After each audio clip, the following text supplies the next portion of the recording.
Well, we just saw pictures of that press conference. What's interesting is that it's the Paris prefect addressing journalists, briefing them, and not the Paris prosecutor. So presumably the Paris prefect will explain the mood in police forces now, and we know forces are in a state of utter shock after what happened yesterday at their headquarters in Paris. He might give also information as to who this person is, exactly the attacker. We do know that it's an unstable character, obviously, who committed this attack.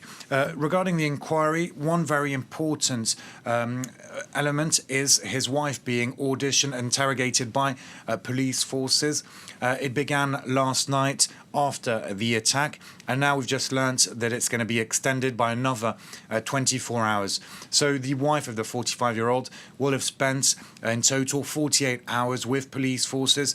Of course, she is urged to give as much information as possible. She's already said that he had some incoherent words the night before the attack, that he also was hearing voices.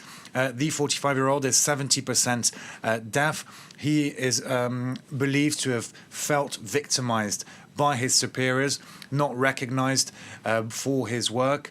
And some police union representatives are saying that it's likely that he acted in a moment of madness. But I think you're absolutely right in saying that investigators aren't ruling out anything. They haven't ruled out the possibility of a terrorist attack or of a moment of madness.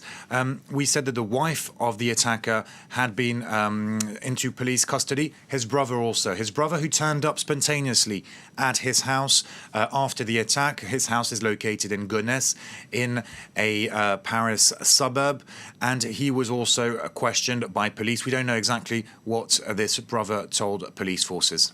Clovis, you've mentioned there his motives, but what happens next as we go ahead with this inquiry? Well, the inquiry's still ongoing, of course. Nothing's been ruled out, but some elements, some information is being released slowly but surely, notably by police sources. We do know that the 45-year-old was an IT assistant working in the police intelligence unit, so a very sensitive unit in the Paris police headquarters.